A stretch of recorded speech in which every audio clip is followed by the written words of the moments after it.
Breaking news in Long Beach. That's where we pick up this pursuit. Skyfox overhead. We're looking at westbound Anaheim going towards San Pedro. And the initial call was that there was a stolen Subaru Forester first spotted by the LAPD Wilshire Division.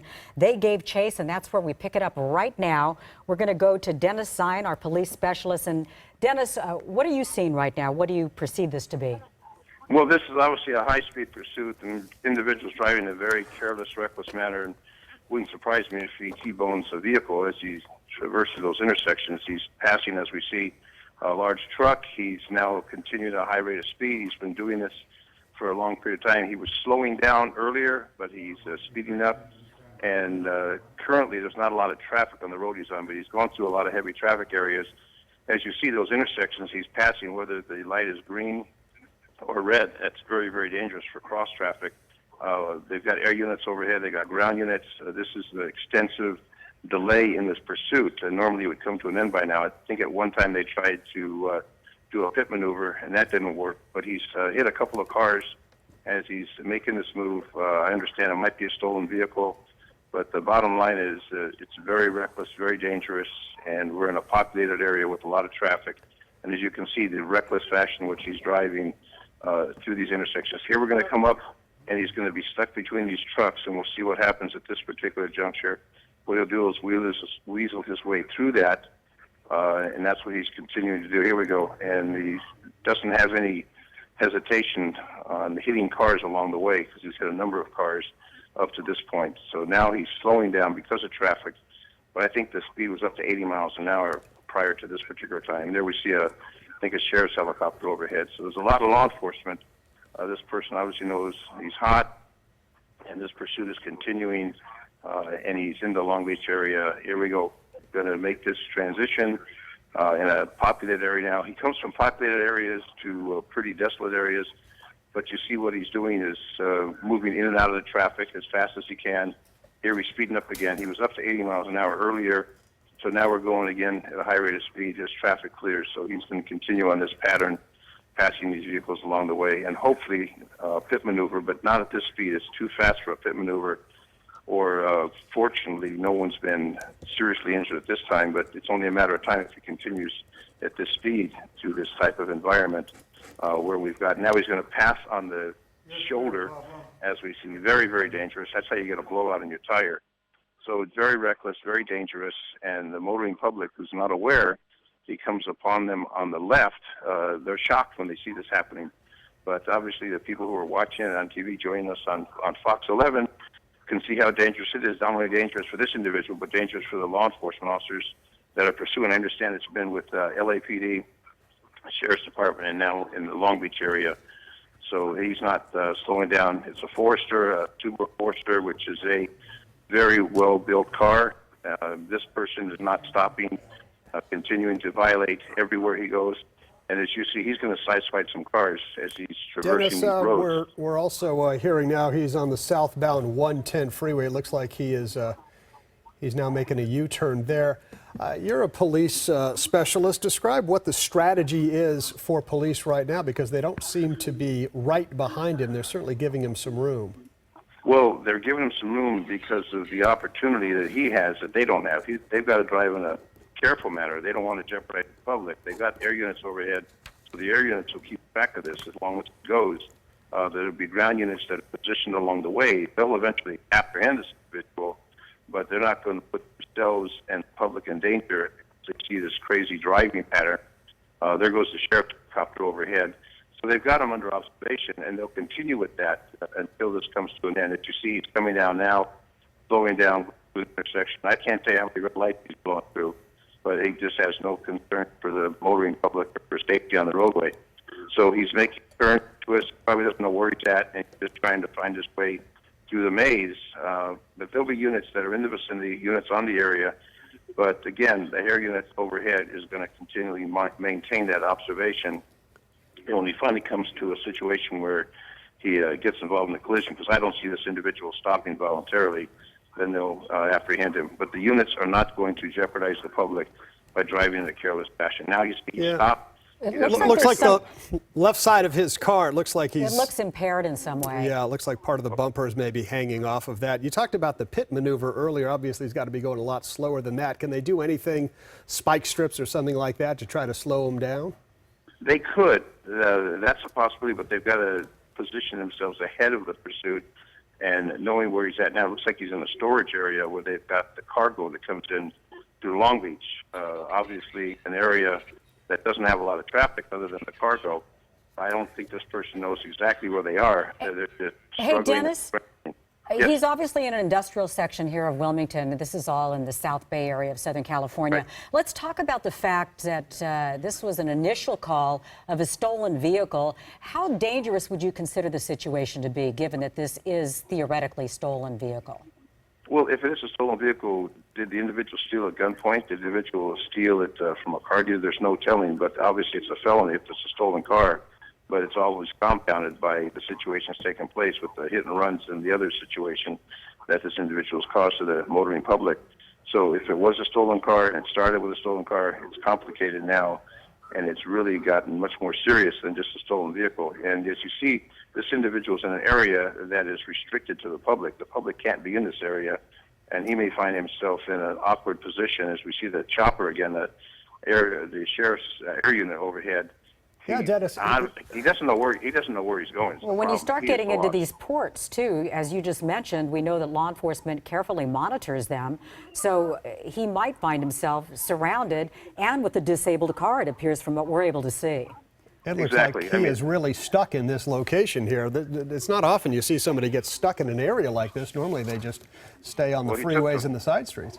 He took the wrong turn, and he's now with a cargo where the containers are, which is restricted from the public, and he's like in a maze trying to find his way out. But he's just desperate to try and elude the officers. He's not going to elude them, again, with the helicopter overhead, and obviously he's caused a lot of damage to that particular car, as well as the other cars that he has sideswiped along the way. So does this make it easier for police to block off the entrances and exits here? It now looks like he's coming real close to the end of the road there. Yeah, he is, but see, he'll keep on moving around, trying to find an escape. But what they will do is they'll lock that place down where he won't be able to get back on the public roadway. At least at this particular juncture, he's not jeopardizing the motoring public. I got to say, he's doing some maneuvering, though, as we're continuing to watch this live. We want to remind everybody at home this is an extended edition of Fox 11 at 5 as we continue to watch this pursuit. We believe that this is a stolen vehicle. We picked it up initially in Carson, then to Long Beach, then was heading back up north on the 110, now in Wilmington in the South Bay area here in Southern California. And as we've been reporting, along with Dennis Zine, this area could be somewhat restricted because you are in the port area, and there tends to be a higher enforcement, law enforcement that peruses that area on a regular basis. Dennis, take us and tell us what you see now. He knows, obviously, he doesn't know where he's going. He's doing circles trying to find his way out. It's like in a maze, and he has no idea what he's doing. He's obviously frustrated. He's not going to be able to get out. I think they're probably going to be blocking the entrance and the exits, so he may just decide to surrender or continue on this particular path of trying to elude the officers. I don't know how he's going to elude them in this particular area because it's all, you can lock this down. He's not going to be able to escape that area. So I'm sure the units are converging in that particular facility.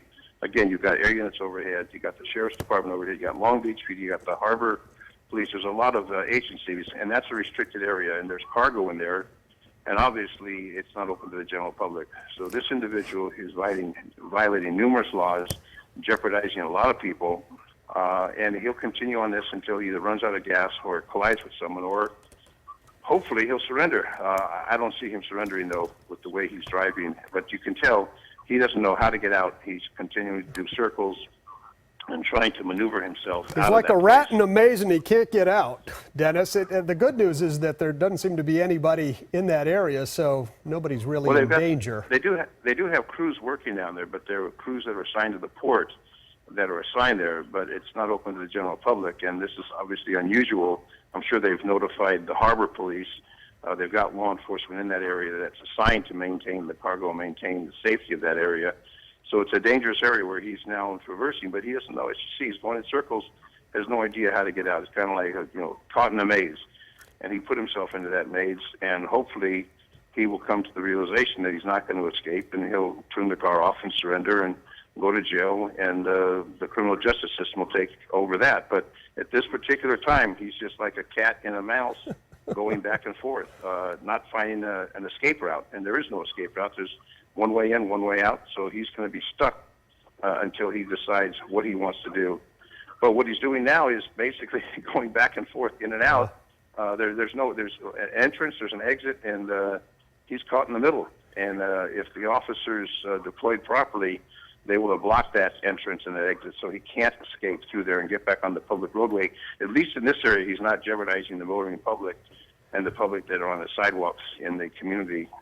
It's hard to tell if there's Long Beach. more than one person in the car, the driver. How does that impact what police will do, assuming that they eventually get the upper hand on this? Well, they want to make sure that the person taken into custody, they don't want to harm the individual. They obviously have violations of law with stolen vehicle pursuit, reckless driving, etc. They want to take the person into custody in a lawful manner. This person decides if they want to resist or not, if they want to, if they have a weapon. So the officers have to be concerned about their safety and the general public. But at least at this particular location, the general public is not in jeopardy since he's away from the general public. He's not going to be able to sideswipe cars. And as you can see, what we have is the port area where the containers are stored that come in off the ships, and they're docked there. So he's in that area, which is a restricted area. He's not supposed to be. The general public's not permitted in there. And he's just wandering around trying to find out what he's going to do next. So he's definitely lost. He has no idea where he is or how he's going to get out. Well, there's a chance, I guess, that he could run out of fuel. Well, he could run out of fuel, and that happens very, very seldom that they run out of fuel. But with the helicopter overhead and the units that can converge upon there, obviously the helicopter's broadcasting his location, the status of the situation. So they'll have a number of units that will be converging upon that, and they'll continue to monitor this situation until it comes to a conclusion. But he obviously is totally unaware. He doesn't work for that particular company or in the harbor area. Otherwise, he'd know there's an individual. He saw a worker in that vest. So there are some individuals that are working there. They're currently deployed in that area, and those are workers that are assigned to the port. So there's some jeopardy to them, but I'm sure they're going to get out of the way. But you don't have a lot of cross traffic. You don't have cars. What you have is basically the cargo containers that are stacked there, and then the trucks come in and haul them around the country. But this is like going a merry-go-round. He just continually circled, trying to find a way out, burning up gas, and maybe he'll run out of gas, as you say. But seldom does that ever happen. Most of the time, they will continue to pursue.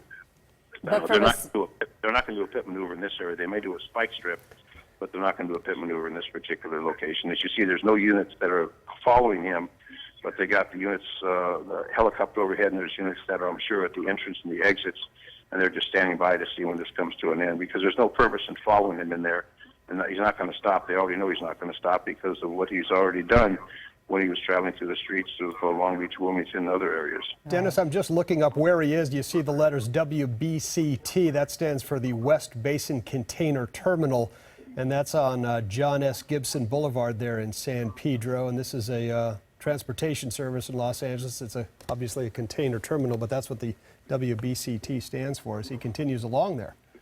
And if you travel down the Harbor Freeway, you'll come upon this where they have this area where the containers come in on those large ships from across the ocean, and they dock there. They unload those containers, and then they're shipped out by rail, by truck. They got the Alameda Corridor that transports that cargo out. So there's really no jeopardy in that particular area to the general public. Again, you have some workers down there. You don't have any cars that are traveling around.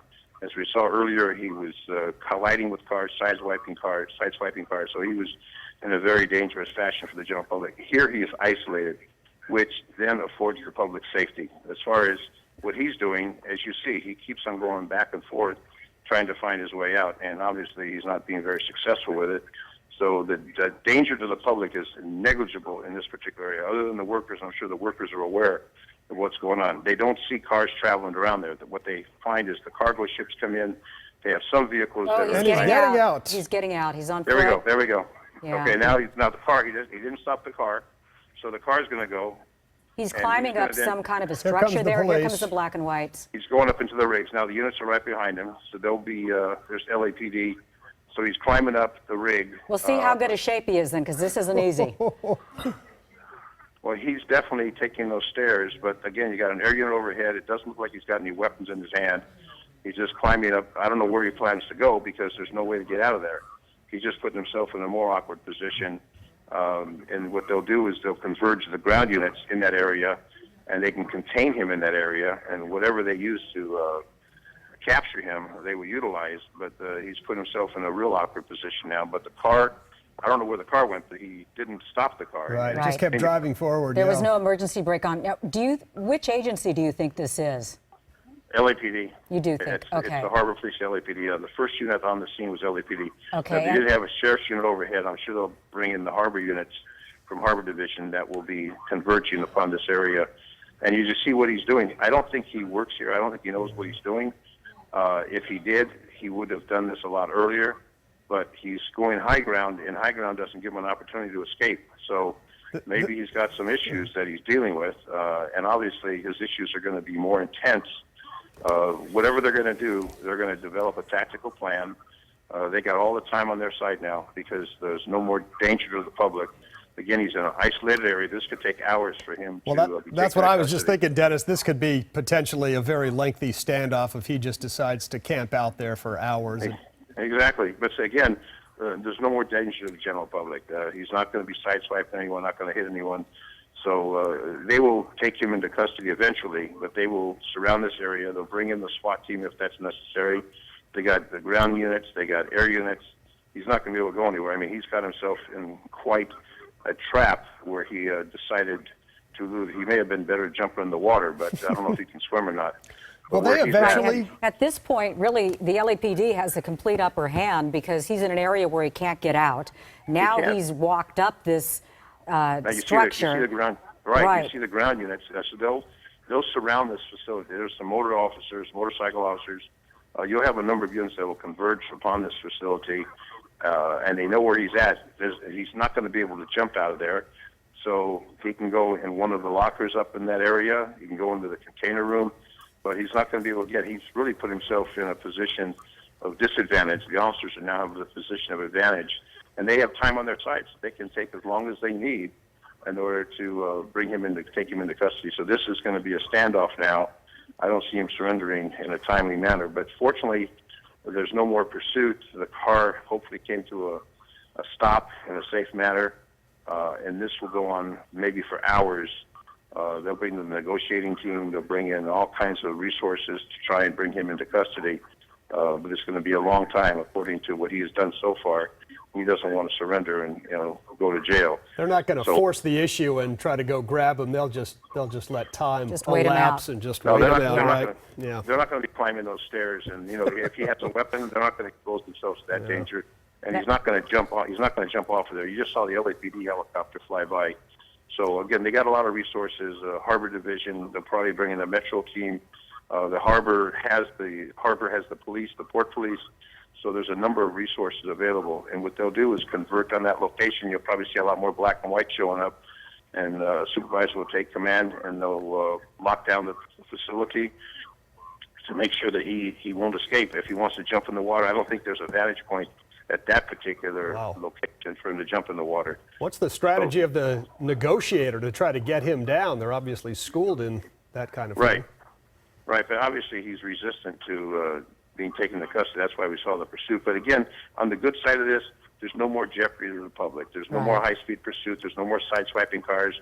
There's no more danger of going to those intersections against red lights. So as far as that aspect of safety to the public, that is successful. But as far as taking him into custody, it's one individual, and you've got basically an army of law enforcement that will be deployed there to take that into custody. So it's just a matter of time. This could be 10 minutes. It could be 10 hours. It depends on how he wants to handle it. He's just about as isolated and trapped as a suspect could be. At this point, though, when we talk about the backstory on these stories, often we find out that someone has already been arrested for some previous offense. So they steal a car, and then we start to get an idea of what, at least in their mind, was the impetus for the chase in the first place. What most often do you find in your years of law enforcement? What have you found? Well, it's normally not the first offense. Normally they've been through the system before. They've been through jail. They've been to state prison. And they realize, what's the big deal? I'm going to steal a car. I'm going to go out and commit a robbery, and I'll probably get away with it. And sometimes they do. And then unfortunately, this particular situation, they caught up with this individual, and he tried to flee. He did flee. Now he's put himself in this particular position. No one put him in this position except himself. So they have, again, advantage on their side. They have time on their side. Units are deployed 24 hours a day, 7 days a week, as long as it takes. But they'll bring in a negotiating team. They'll bring in SWAT team. They'll bring in whatever resources they need to secure this area. Dennis, we're learning that he's now in the building. It's hard to see from this vantage point, but we're learning that he's either found an open door, kicked in a door or window or some sort, and gotten into the building. How does that change the dynamics of this situation, assuming he's in the... wait a minute. Maybe not. Is that him? There he is. He's on the stairwell. Yeah, he's up there. There's no building around there. Okay. So he's really trapped himself. Sorry about that. I thought he was in that white building to the right. Well, you could duck in and you could duck out. He seems to be quite agile. You know, we never know if they're under the influence of something. Often they're people who have taken drugs, or sometimes they've been drinking. The adrenaline rush of possibly stealing a vehicle and then leading police on a pursuit, all of that kind of factors into his mental capacity and his state of mind. Exactly. But does he have a weapon? There's no telling. He may have a weapon, and they're going to be cautious about that. Maybe he does, maybe he doesn't. But he's fishing around, and he has no idea what he's doing up there. He got in this position. If you remember, he was doing circles trying to find a way out. Then he finally stopped the car and got out and climbed up, and now he's trapped. I mean, he put himself in a position of disadvantage where the officers have the advantage because they know where he's at. He's isolated. And as you see where he's at, is he going to jump in the water from there? Maybe well, that looks pretty high. But it does. But it's a foolish move if he does. Maybe he's going to walk the plank and jump in the water. If he does, you know, we'll see what happens at that point if he decides to make that move. But there's really nothing around there for him to capture. I mean, he's out on the edge. On the edge of the pier, that's it. There's nothing else they can do. Well, for somebody trying to evade authorities, he hasn't made great decisions today. He has literally put himself behind the 8 ball. Yeah. He has. If you want to find yourself to escape, you don't want to go to a place that's so isolated as you see in this. Maybe he's an excellent swimmer. Maybe he wants to swim the shore. But if he does, they'll be there. The harbor police, you'll probably see a boat show up shortly where the harbor police patrol that. They've got watercraft that they'll come in. And now he's sitting down. Now he's going to take a rest. So he's going to play cat and mouse with them. Meanwhile, they have the time to deploy their resources to get people in place. Again, the air unit overhead is going to keep constant vigilance of the situation. They're not going to back away. They're not going to just say, well, the pursuit stopped. We're going to let him, mind his own business. They're going to sit here, and they'll continue this until they take him into custody, as long as it takes. And when we talk about the harbor police, it sounds like it could be recreational, but I've actually ridden with them. This is considered a very important area here in Southern California, one of the busiest ports in the entire country. So we take our law enforcement very serious in this part of SoCal. What exactly do you think is going on between the coordination of these various units? Well, the Harbor Police works with LAPD, so the Long Beach Police, they have the units out there. They work in coordination with each other, and I've worked with them in the past. They have a very professional agency. They know the area down there. They know the cargo. It's very sensitive cargo. It's very sensitive security. It's like when you go to the airport. You got massive security at the airport. They've got that here at the port. So there's a lot of cargo that goes through there. There's a lot of security, but they have a very professional Harbor Police. And it's part of the city of Los Angeles. It's run by the Harbor Department. Long Beach Police also works in cooperation. What you find in Los Angeles, in this region, is the sheriffs work with LAPD and the Highway Patrol. Everybody works together. They're all there for the same goal. So you're going to find the cooperation between the Harbor Police. They're down there, and there's Harbor Division of LAPD. So there's a great cooperation between those agencies, and they'll be working in cooperation with this. But I'm surprised we don't see a boat out there where the Harbor Police is brought in one of their vessels. Oh boy, look at that. And he is very dangerously on the edge there. It doesn't look like there's any railings. Dennis, as I watch this, I'm also wondering if maybe this single individual has maybe hurt the shipping business, at least for a little while. If they let this guy stay up there for hours and hours, might there be a concern about the business being affected? Well, they will stop the containers. There's ships that are coming in constantly, and they're unloading those containers, and that's what the Port Authority is responsible for. So if they put a halt on that at this particular location, I wouldn't be surprised. But it's a very busy port. There's a lot of containers that come in, a lot of ships that come in between Long Beach and Los Angeles. A tremendous amount of cargo comes in and gets shipped out around the country. So they will do what they need to do to hold those containers while they're dealing with this situation. Again, this is just one of the many facilities they have in the port. This is not the only one where they can bring in containers. There's many of those devices, and there's many of those areas where they bring in, and you can see they're large structures, and they clamp onto those containers, they bring them on shore, and then they put them on trucks.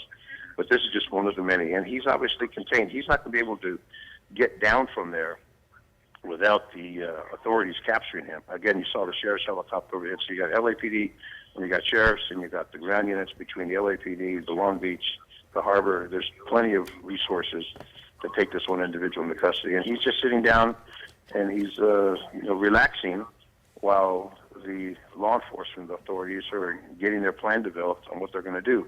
Meanwhile, they got the ground covered, and it's safe and secure at this time. It's called, as far as the pursuit's a code 4, and now it's just apprehension of the suspect when he decides to either surrender or they will deploy what resources are necessary to bring him into custody. Well, when we're watching him, his body language has been kind of interesting, sort of casually walking, at one point kind of hunched over. I'm sure it's hot out there. I think he just waved to somebody. So kind of an interesting take when we look at what he seems to be feeling like at this hour. Well, whatever he's doing is not helping his particular cause or his case. He doesn't look like he wants to jump in the water, and he's just sitting there basically looking at the water and lying in place. But the officers aren't going to be running up those staircases and taking him to custody. They're going to develop a plan that's for their safety as well as this individual's safety. You get into a grappling situation, someone can go over that railing real simple into the water. So they've got to be very cautious how they deploy to take this individual into custody. And if they use any kind of non-lethal weapon, then he could be pushed into the water with that non-lethal weapon.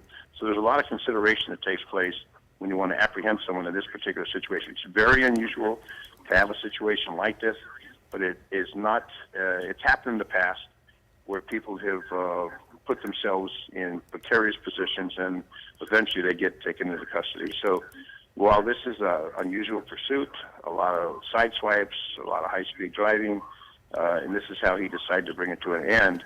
But as far as the car, we know that's successfully stopped. As far as him, that's yet to be determined what's going to happen with him. Dennis, will the charges increase the longer he's out there? Can they continue to add charges? Or? Well, they're going to have the GTA charge evading. They'll have a number of charges. This could take 5 hours or 10 hours or 24 hours. It's not going to cause any more charges against him. You know, he's not doing anything other than not cooperating. He fled from the car. And if it takes 5 hours or 10 hours, there'll be a lot of resources that are deployed, but it doesn't increase the charges. He has a certain number of charges that will be lodged against him. Like he's in a restricted area. They'll be charged with that. There'll be charges with the GTA. They'll be charged with the hit and runs. I mean, there'll be a lot of charges filed against him. I'm sure when this is all said and done, he'll get some state prison time. Sure. And he may have already been to prison in the past. So normally, if an individual who does this is not the first time that they've engaged in this type of activity. He's acting very strange, yes. Waving his hands, it's rubbing his hands. It's very erratic what he's doing out there. So at this point... He's bizarre. But I think, we could sit here and watch this for the next 10 hours, and I think that what we're going to find is the law enforcement will develop a plan, how they're going to approach him, and that's what they're going to do. Now we see what the pursuit was, I guess, originally when he was traveling around and going in circles. But this is basically a standoff situation at this time. They're not going to let him go. He's not going to come down and just walk away. As you see, he's in an area which is a violation for him to be in that area driving the way he was. So he's got a number of charges that are going to be filed against him. In addition to the pursuit, the hit and runs, all types of charges that are felony charges will be lodged against him. We want to underscore, though, to folks at home who are maybe just picking this up, we're watching in Wilmington now where he's gone into this area where cargo is held and actually climbed up on a crane at one point and is now kind of casually sitting there. We think we have all these various agencies, the sheriff, the LAPD, Harbor Division, Port Authority, all there in pursuit of this man. But the good news is that he's not by anybody. He can't hurt motorists or pedestrians. So he is isolated at this point, actually surrounded by the water there, which is a best case scenario for law enforcement, correct? Exactly. I mean, it's in a situation where he's in jeopardy if he decides to jump. That's his choice. The officers are going to be deployed properly, but the general public, again, there's no harm or possible harm to the general public. What he is doing is just holding off on the police. They're developing their plan, which I'm sure they've already developed. They're going to be deploying, and this will take as long as it takes. Nighttime's going to be here pretty soon. They'll have the searchlights on him. They'll get him into custody eventually, but this may not be until the 10 o'clock news. But right now, I think it's just Well, and he's in that situation. tank top. Maybe he'll start to get cold and hungry up there, and he'll just figure it's time to come down. He can't do anything else. Yeah, I mean, it's a total standoff. But again, they're not going to get in the police cars and drive away. They're going to sit here, and they'll develop that plan, and they'll deploy. But he's in an awkward position. If they get in a situation where it becomes combative, he could throw an officer off, or he could be thrown off. They don't want to do that. They don't want to harm this individual. They want to take him into custody in a peaceful manner, and that's his choice if he wants to resist or not. But he's in a very awkward position, a dangerous position, and if you want to take an individual into custody, that is not a real safe area where you're trying to take someone into custody who's uncooperative. So Yes, he has very few options, Dennis, right? So the best thing right now for law enforcement is just to wait him out. They're going to wait him out. They're going to develop the plan. They're going to secure the area. I'm sure they're going to have boats down there just in case. But there's a supervisor who's in charge who's going to develop a tactical plan. They'll deploy that tactical plan. But again, timing, there's the boat. You see the boat out there? Yes. Okay, there's the boat. I said a boat would show up. That's the harbor division of the harbor police. So they'll they stay have a far boat. enough away to where it's safe, but they'll just monitor it from that location. Yeah, so if he falls in the water, they'll be able to capture him. So they were deployed, and that's just part of the deployment of the tactical situation that they bring around to apprehend this individual. So that boat will stay out there, and there's the sheriff's helicopter that just passed again. So they will monitor this until he's taken into custody. And again, as long as it takes, so the resources it takes, that's what it's going to be. So I would say that people can tune into the 10 o'clock news, and we'll see what the result is back then. Well, and this is really expensive, isn't it, Dennis? I mean, you've got the Harbor Patrol out there. You've got numerous agencies with police cars, a helicopter.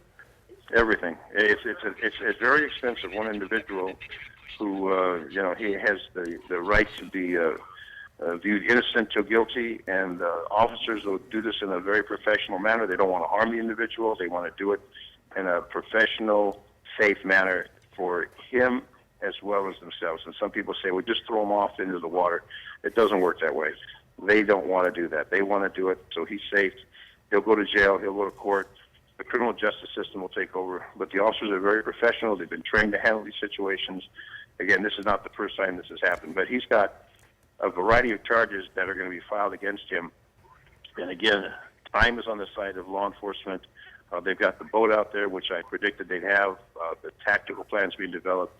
So by the time we come back to the 10 o'clock news, hopefully he'll be taken into custody.